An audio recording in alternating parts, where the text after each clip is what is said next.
Salut, c'est Martin, ton coach sportif Corps et Spa.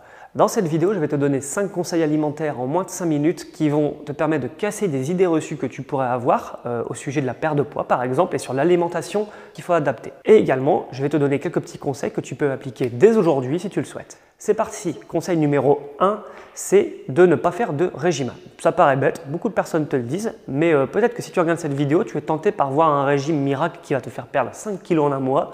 Et d'autres qui vont te perdre 10 kilos en 2 mois, etc. Tu as compris.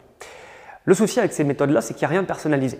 C'est-à-dire que tu vas voir ça sur un site internet, tu ne sais pas du tout si toi tu as besoin de 1500 calories pour maintenir ton poids, tu ne sais pas si tu en as besoin de 1800, de 2000, de 1500.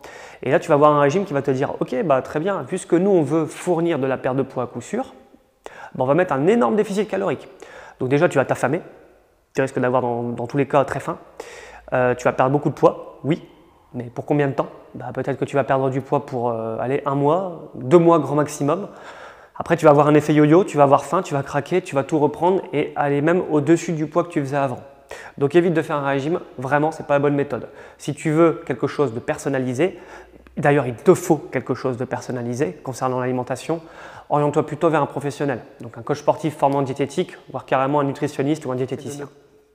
Deuxième conseil, c'est de ne pas te forcer à manger lorsque tu n'as plus faim. J'entends par là que beaucoup de personnes, dont moi, on a été éduqués de telle sorte à finir notre assiette dans tous les cas, et ce même si on n'a pas faim. C'est une énorme bêtise. Parce qu'en fait, le souci de ça, c'est que si ton corps est arrivé à satiété, ça signifie que tu as assez mangé. Tout simplement, qui te permet de maintenir ton poids, voilà, voire même d'en perdre un petit peu. Moi, si j'écoute ma satiété et que je mange correctement, je perds du poids. Il y a d'autres personnes, s'ils écoutent leur satiété et qu'ils mangent correctement, ils maintiennent. C'est rare de manger correctement, avec les conseils que je vais te donner après, de manière équilibrée, de suivre vraiment sa satiété et de prendre du poids. Donc du coup, moi je te recommande vraiment de ne pas finir ton assiette lorsque tu n'as pas faim. En plus de ça, si jamais tu as du gaspillage, ça va te frustrer. Et si ça te frustre, tu vas faire encore plus attention à tes quantités pour les prochaines fois, jusqu'au jour où trouver les quantités qu'il te faut, voire même à l'œil nu. Donc c'est une méthode qui fonctionne, qui n'est pas la plus précise, mais qui peut te permettre d'arriver à atteindre tes objectifs, on va dire, en termes de quantité alimentaire, en quantité de calories que tu manges. Troisième conseil, on a justement parlé de quantité alimentaire, donc il faut que tu fasses la différence dès à présent entre les calories que tu manges et la quantité d'aliments que tu manges. Donc la quantité, c'est tout ce que tu vas mettre dans ton ventre.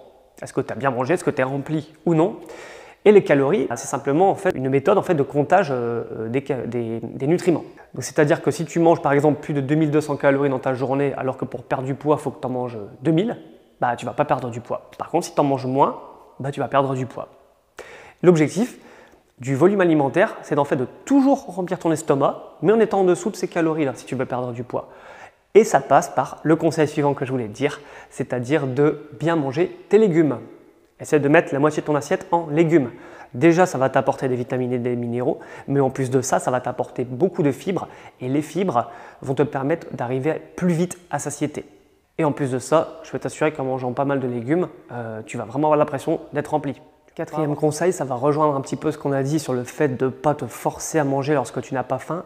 C'est en fait de ne pas forcément prendre de petit déjeuner parce qu'on t'a dit qu'il fallait prendre un petit déjeuner. Ça n'a aucun sens en fait de te forcer à manger lorsque tu n'as pas faim. D'accord? Tu n'es pas en pleine croissance, tu n'es pas quelqu'un qui est en dénutrition, donc ça ne sert à rien. Si tu n'as pas faim, ne mange pas. En plus de ça, tu as d'autres bénéfices, par exemple du fait de ne pas manger le petit déjeuner, c'est-à-dire que si tu fais la plupart de tes tâches cognitives qui te demandent pas mal d'attention et d'énergie le matin, tu vas éviter d'être sur la digestion. Donc tu vas peut-être me dire, oui, mais je vais avoir faim. Tu vas avoir faim les premiers jours, le temps de l'essayer, mais déjà quand tu fais une méthode, essaye-la 2 semaines et tu vas voir que ça fonctionne. D'accord? Si ça ne fonctionne pas, arrête là, c'est peut-être pas fait pour toi. Mais c'est normal que si tu t'essayes à ne plus manger par exemple le matin, à faire du jeûne intermittent en fait, que tu aies faim, tout simplement. Mais par contre, tu vas voir que ça passe vite, tu as le droit de boire, tu n'es pas obligé d'aller faire une prise de sang après, donc tu as le droit de boire du café, du thé, de l'eau, et tu verras que du coup tu vas sauter un repas, donc en termes de calories en moins dans ta journée, c'est déjà ça. Et en plus de ça, je peux t'assurer que si imaginons tu dois manger 2000 calories pour perdre du poids dans ta journée, ça va être plus difficile de les atteindre sur 2 repas que sur 3 repas. Donc justement, c'est pour ça que cette méthode aide également à perdre un peu plus de poids. Et en plus, si elle te correspond après l'avoir testée pendant 2 semaines, tu verras qu'elle est durable dans le temps parce que ça correspond à un style de vie. Dernier conseil, n'oublie surtout pas de manger suffisamment de protéines. C'est-à-dire qu'à chaque repas, tu dois avoir une source de protéines. Voilà, je te laisse regarder sur internet la liste des sources de protéines. Tu as les œufs, la viande, les légumineuses, pas mal de céréales également, surtout si c'est couplé avec les légumineuses pour les végétariens. Tu as le poisson, etc. C'est tout pour moi. Je pense qu'on a dépassé un petit peu les 5 minutes, mais enfin ça reste quand même une vidéo plutôt courte. J'espère que ça a répondu à pas mal de tes questions. Si tu souhaites approfondir un sujet en question, n'hésite pas à me l'écrire en commentaire. Et si tu souhaites plutôt faire un point sur ton cas de manière plus personnelle, eh bien tu peux prendre un rendez-vous bilan avec un coach corps et spa. C'est tout pour moi. Merci de m'avoir écouté. Bonne journée et à très vite. Salut!